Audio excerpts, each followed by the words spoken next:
ఏలూరు జిల్లా ముసునూరు మండలం కాట్రేనిపాడులో సీఎం చంద్రబాబు మాట్లాడుతున్నారు. ఇప్పుడు లైవ్ చూద్దాం.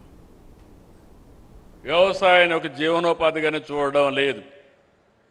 వ్యవసాయాన్ని ఒక ఆర్థిక శక్తిగా, రైతుల్ని ఒక ఆంట్రప్రెన్యూర్గా చూడాలనేది మా విధానం. వ్యవసాయ ఉత్పత్తుల్ని ప్రాసెస్ చేసి విలువ జోడిస్తే ఏ విధంగా ఉంటుందో ఈరోజు ఈ యొక్క ఇండస్ట్రీ ఒక ఉదాహరణ.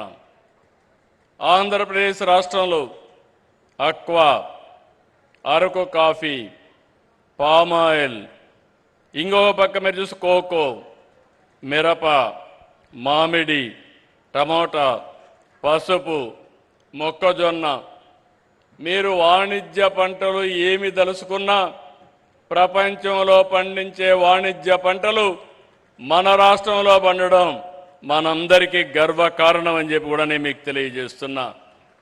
అయితే దీనికి ప్రాసెస్ చేసి, వాల్యూ యాడ్ చేసి, బ్రాండ్ ప్రమోట్ చేసి అంతర్జాతీయ మార్కెట్లు తీసుకుపోతే దాని విలువ అనేక రెట్లు పెరుగుతుంది. అప్పుడే భారత రైతాంగం రాజుగా ఎదిగే పరిస్థితికి వస్తారు. ఈరోజు చాలామంది కుటుంబాలు నేను చూస్తున్నాను. ఒకప్పుడైతే మన రాష్ట్రం నుంచి ఎక్కడ నీళ్లుంటే అక్కడికి మన రైతులు, ఆదర్శ రైతులు వెళ్ళి వ్యవసాయం చేసేవాళ్ళు. ఇప్పుడు నేను పిలిపిస్తున్నాను, ప్రతి ఒక్క రైతు కుటుంబం ఆలోచించాలి. మీరంతా ఫుడ్ ప్రాసెసింగ్కి రావాలి, ఎండ్ టు ఎండ్ సొల్యూషన్ ఇవ్వాలి. ఈరోజు ఇక్కడ చూస్తే ఈ కంపెనీ చేసింది, ఒకసారి అగ్రిమెంట్ చేసిన తర్వాత మెకనైజేషన్ కానీ, ట్రేసబిలిటీ కానీ, ప్రాసెసింగ్ కానీ, బ్రాండ్ ప్రమోషన్ కానీ చాలా పర్ఫెక్ట్గా చేశారు. ఇది భారతదేశంలో, ముఖ్యంగా మన రాష్ట్రంలో ఇది ఎక్కువ రావాలని చెప్పి కోరుకుంటున్నా. నేను ఎక్కువ ఫుడ్ ప్రాసెసింగ్ ఎక్కువ ఇంపార్టెన్స్ ఇస్తున్నాను. ఈరోజు మనమంతా కూడా ప్రపంచానికి అక్వా, ప్రాన్స్ కానీ, చేపలు కానీ, రొయ్యలు కానీ ఇవన్నీ ఎగుమతి చేస్తున్నాం. కానీ 10% మనం ప్రాసెస్ చేస్తున్నాం. ఈ 10% కానీ 50, 60, 70 తీసుకెళ్తే ఉపాధి వస్తుంది, వాల్యూ అడిషన్ వస్తుంది, ఫారిన్ ఎక్స్చేంజ్ కూడా పెరిగే అవకాశం ఉంటుందని చెప్పి కూడా నేను మీకు తెలియజేస్తున్నాను. అందుకే యువతకు పిలిపిస్తున్నాను. ఆంధ్ర అనగానే టెక్నాలజీలో ముందున్నాం. ఒకప్పుడు ఐటీ, ఇప్పుడు ఏఐ. ఆ పరిస్థితిలో ఉన్నప్పుడు మీరు వ్యవసాయ రంగాన్ని జోడించి ఫుడ్ ప్రాసెసింగ్కి వస్తే ఆకాశమే హద్దుగా ఎదిగే పరిస్థితి వస్తుందని చెప్పి కూడా నేను మీకు తెలియజేస్తున్నా. అందుకే ఈ ప్రాజెక్ట్ని చూస్తే ఫార్వర్డ్ బ్యాక్వర్డ్ ఇంటిగ్రేషన్, పొలం నుంచి వినియోగదారుడి వరకు ట్రేసబిలిటీ పెట్టారు. ఎక్కడికక్కడ మూమెంట్ కూడా మానిటర్ చేసే పరిస్థితికి వచ్చారు. ఇలాంటివి చూసినప్పుడు నేను అందుకే మీ అందరికీ ఒకటే విజ్ఞప్తి చేస్తున్నా. ఆంధ్రప్రదేశ్ ఈరోజు నేను చాలాసార్లు చెప్పాను, ఈరోజు టెక్నాలజీ, నాలెడ్జ్ ఉంది, ఇన్స్పైరింగ్ టైంలో ఉన్నాం. నేను 1 ఫ్యామిలీ 1 ఆంట్రప్రెన్యూర్ అన్నాను.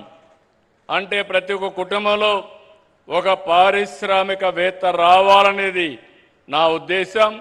ఆ పారిశ్రామికవేత్త కూడా ఏదో ఇక్కడ చేయడమే కాదు, మనం పండించిన లేకపోతే మనం ఉత్పత్తి చేసినటువంటి ప్రోడక్ట్ని గ్లోబల్ ప్రోడక్ట్గా చేయాల్సిన అవసరం ఉంది. ఆ దిశగానే ఈరోజు మన వాళ్ళు చేశారు. చాలా సంతోషం. దీనికి మరొక్కసారి మనస్ఫూర్తిగా అభినందిస్తూ, ఒక్క విషయం మనం గుర్తుపెట్టుకోవాలి, ఆహారపు అలవాట్లు మారాయి. దానికి అనుగుణంగా పంటలు సాగు కూడా మారాలి. ఒకప్పుడు వరిని పండించేవాళ్ళం, ఇప్పుడు బియ్యం తినే తగ్గించారు. కార్బోహైడ్రేట్స్ తగ్గించి ప్రోటీన్ కానీ, ఫ్రూట్ కానీ ఇలాంటి ఫుడ్కు పోయే పరిస్థితికి వచ్చారు. అందుకే మనం కూడా రాబోయే రోజుల్లో ఇక్కడ చూశాను నేను, ఇప్పుడు వస్తా ఉంటే చూస్తే నూజివీడు ప్రాంతం అంతా కూడా ఎంత కళకళలాడుతూ ఉందంటే ఎక్కడ చూసినా పామాయిల్, హార్టికల్చర్, అదే మాదిరిగా కోకో ఇవన్నీ చూసినప్పుడు చాలా ఆనందంగా ఉంది. ఒకప్పుడు మచిలీపట్నం ఏరియాను చూస్తే ఇక్కడ రైతాంగం బాధపడేవాళ్ళు.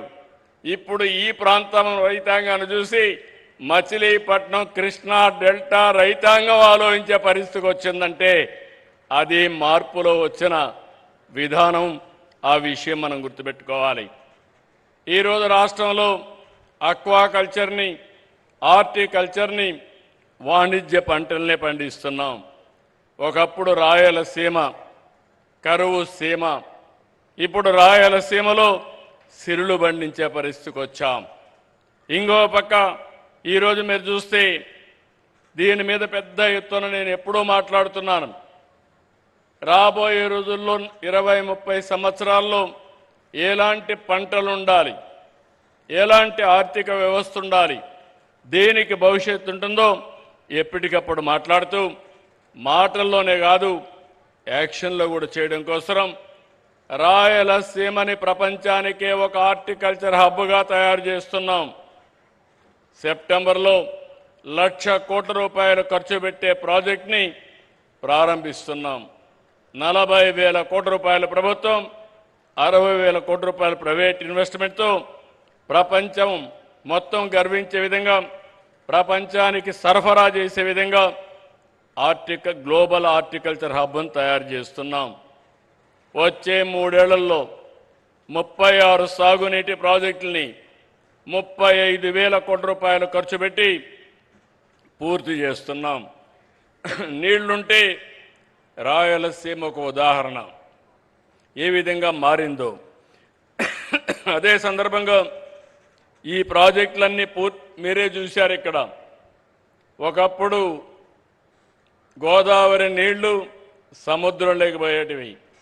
12 ఏళ్లకు మునుపు పట్టి సీమ ద్వారా గోదావరి నీళ్లు కృష్ణా డెల్టాకు తీసుకొస్తే ఈ సంవత్సరం ఎల్నినో ప్రాబ్లం ఉన్నా గోదావరి నీళ్ల వల్ల కొంతవరకు కృష్ణా రైతాంగాన్ని కాపాడామంటే అది ఈ ప్రభుత్వం యొక్క దూరదృష్టిని మరొకసారి మీ అందరికీ విజ్ఞప్తి చేస్తున్నా. ఇక్కడికి వచ్చినప్పుడు మీ అందరికీ నేను విజ్ఞప్తి చేస్తున్నాను.